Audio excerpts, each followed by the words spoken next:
We need to go beyond Adele this morning, so we brought in Dr. Aziz Ghazipour. He has a new book out, and it's called Not Nice, encouraging you to just be yourself and speak up for yourself, which can be hard to do, Doctor, during the holiday season. Well, I might just hold up the cover and go, not nice. Don't test me. Don't say anything. Interesting side note, Ghazipour, translated into English, actually means beyond Adele.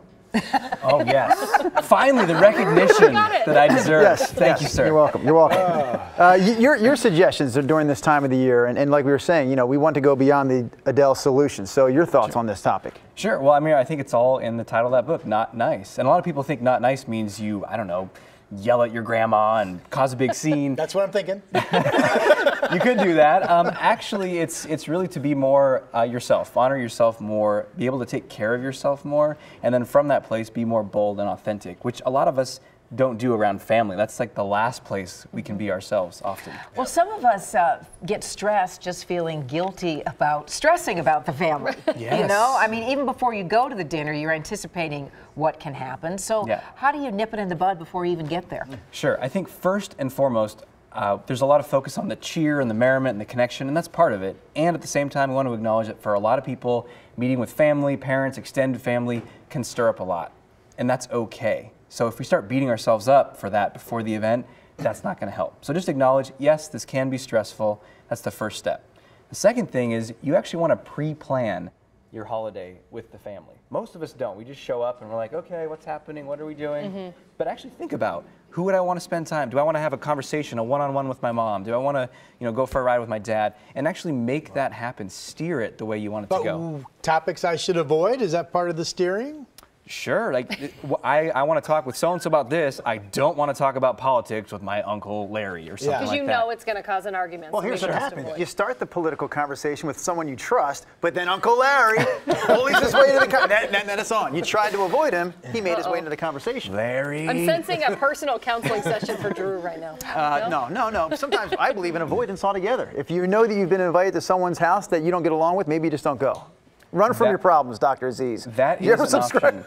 But then how do you balance that with be yourself? I guess what would be an example of being yourself around your family? Sure. So one thing that I like to share with people is interrupt patterns when you're around family. Sometimes we get locked in. All of a sudden, we're with our grandpa or uncle, and all of a sudden we feel like we're 10 years old again. And we do the same thing we did when we were then, which is usually to be quiet, just sit there silently, let the adults talk. And I say step in there and interrupt some patterns. So maybe you do engage with your Uncle Larry about the political conversation, but you do it in a different way. Instead of yelling or defending yourself or whatever you do, just start treating him like you would another adult, maybe someone that you just met. Right. Like, wow, that's an interesting viewpoint. How did you come to that? And actually have a different way of relating to him. I want you to shoot video at your Thanksgiving table and then bring it back to the show and tell us how all this went.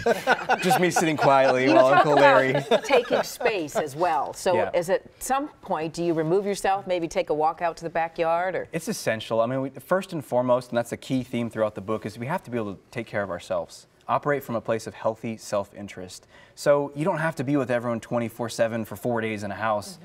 Think about that as part of the pre-planning. What can I do to take care of myself? Do I want to go for a jog, go for a walk, get out and do some shopping, just take my, my spouse and my kids and we'll get away from everyone for a little while? Think about that stuff and do it on a daily basis. We often joke about alcohol. Oh, I'll just have another glass of wine and deal with it. But that could be a dangerous road to go down. Or should we, doctor? Sure. The more booze, the better. Well, I heard the doctor say.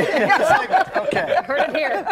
I think in general, we want to pay attention to those uncomfortable feelings that say, oh, let me just grab a drink. Maybe there's a better solution. Maybe there's a way to take space from the situation. Maybe there's a way to interrupt the pattern and be different with that relative. Because the drink might get you through it, but it's not going to change anything, and you're not going to feel better after that the next day. Well, happy Thanksgiving to you, and thank you for that wonderful advice.